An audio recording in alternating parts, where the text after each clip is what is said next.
offering toilet paper, high visibility vests, work gloves, hard hats. Basically, I used to know a couple of wholesalers. How I got into it was my grandfather used to do it. So I used to know a couple of wholesalers that I used to go to and buy this and offer it. And some people used to buy it because they would like to see a young person do well. Some people would turn their nose up and think, why ain't this kid in school? But what it did do, it taught me an awful, awful, awful lot about business and people's character and pretty much knowing what you're up against within someone saying a few words to you, which is extremely useful in the world of business. But didn't your parents get in trouble? You weren't going to school.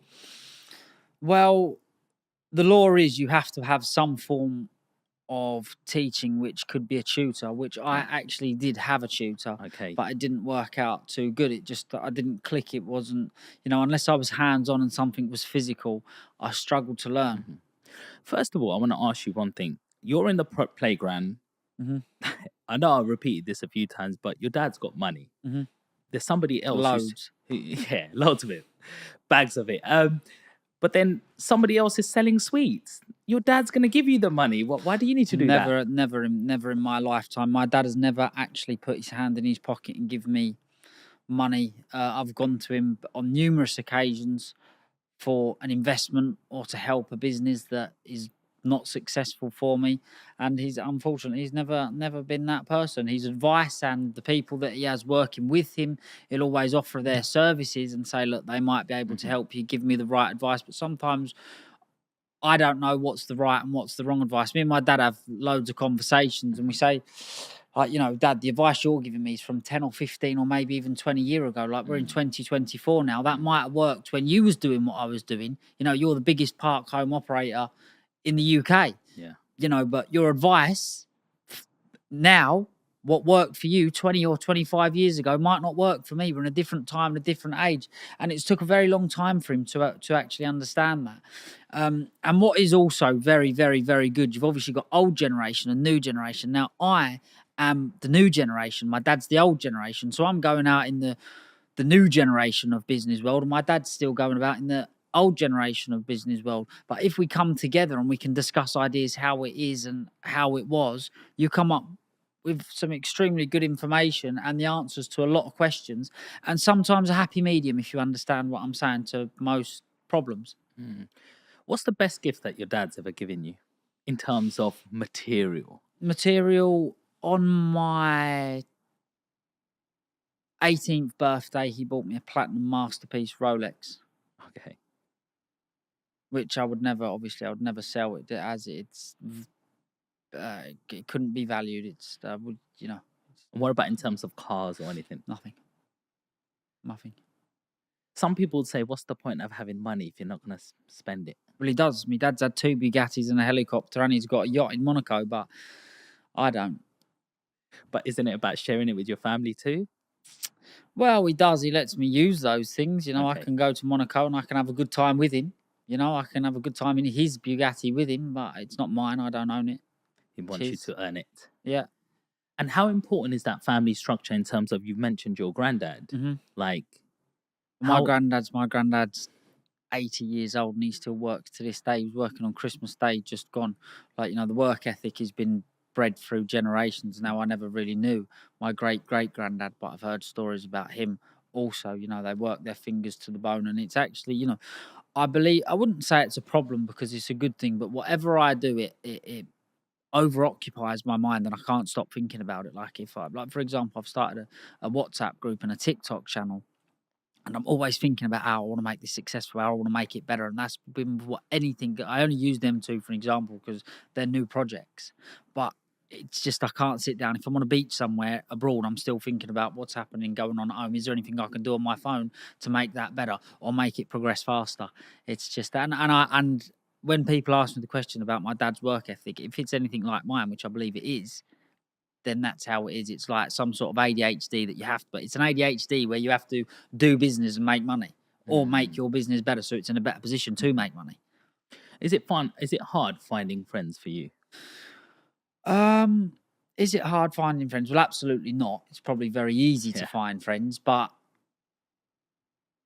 are they the right friends? Are they the people that you want around you? The thing is, good network of people is actually very hard to find, and people that are very educated and very entrepreneurial. So I like to surround myself with people that are very cleverer than me and eager to earn money, because we have an awful lot to talk about. And when you're bouncing ideas, two entrepreneurs from one to the other, something good's going to come out of it in the end. And what about some of the friends that you might want to help along your journey and you're trying to bring them up and they're a little bit more negative and they just don't get it? Well, the thing is, we all have our own opinion, and there's always two types of people in the world: half empty, half full. However, I've read plenty of quotes. I'm sure you have as well. The optimist built the aeroplane or the parachute, and vice versa. Uh, um, the optimist built the parachute, and the pessimist built the aeroplane. Now, I don't know which way that goes around, but either one of them built either one of them, yeah. And that's why we need both types of people in this world. It's the same in business. Somebody who's eager and who's keen could end up losing their money. If there was a partnership, a pessimistic person, an optimistic person, that would be the perfect business, because you would get, again, a happy medium of, right, is that good? Should we go all guns blazing? No, hold on a minute. If we go all guns blazing, this could happen. This might not work. Do you understand where I'm coming from? Have you had to leave anybody behind? Of course, you have to.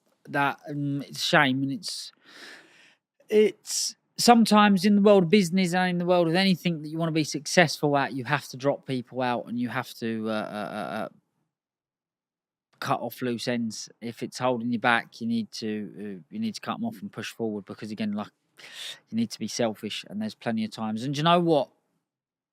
When you are becoming more successful and you're doing well, you soon see who your true friends are and who will help. And it actually makes that decision very easy. Like, some people stop and go, "Oh, I could never get rid of this friend, or I could never get that friend." Now, there's been times where I was thinking like that about friends that I've cut off and I don't talk to anymore. And not that I don't talk to them anymore. We're just on different paths. I want to do different things. Mm. And what about in terms of women? How do you find like a woman or a lady who's not just after your money? Well, that takes a little bit of time. You've got to get to know them. After you've got to know them, then it's down to your own judgment, really, because anybody can put on a good act for however long, and anybody can be fooled. So again, it's not easy, but you've just got to go off of your own gut instinct in times like that. Has there ever been a situation you've been in that you've learned from this? I'm sure there's again, my entrepreneurial past of being up and down and trading with plenty of people, regardless of whether it been men or women, you get a feel for how people act, and what, if they have ulterior motives, or what their actual motives are. You can work it out, and you can sum it up. So I'd say I do have experience to see if something isn't quite right. Yeah, I do. Do you think entrepreneurs are born or made? I think both. Like, how they've first of all, they've got to be born, and they've got to make themselves. So both, yeah, definitely. But all of the stuff that you sort of learned from your parents and homeschooling, in a way, I'm not saying school brainwashes you, but school is there to get people through society, getting ready to work as a worker in these big organizations and businesses. But you've seemed to have not gone through that schooling education route. You've learnt of your granddad, who's, someone who's good in business, your dad who's good in business, and you've been around them people, you've learned the art. It's almost like body language, how somebody's energy is, their aura, rather than like a robot or someone who's just gone through, I went to school today and I learned about dinosaurs. And it's like, hey, hang on, how's that gonna help you? You're like, well, I was in a van today and I went to try flog some of these rolls of tissues and stuff, and they said no to me. How do I make that work next time? Like, do you think there's a difference because you haven't gone fully through that education route? Absolutely, because the reason it's beneficial to me that I didn't go through that educational route is because I started my businesses, or I started in the world of business when I was 16 properly. I had a limited company when I was 16, right, which is still growing, which is Best Park Homes, right, which is my mobile home park company. Okay. which I have 2 mobile home parks at the moment, which will soon be a portfolio of 5, 6, 7. However, like I say, I started my business when I was 16. If I'm correct me if I'm wrong, but a business isn't supposed to be, or it's not usual. It's unusual for a business to be making a profit within the first 3 years.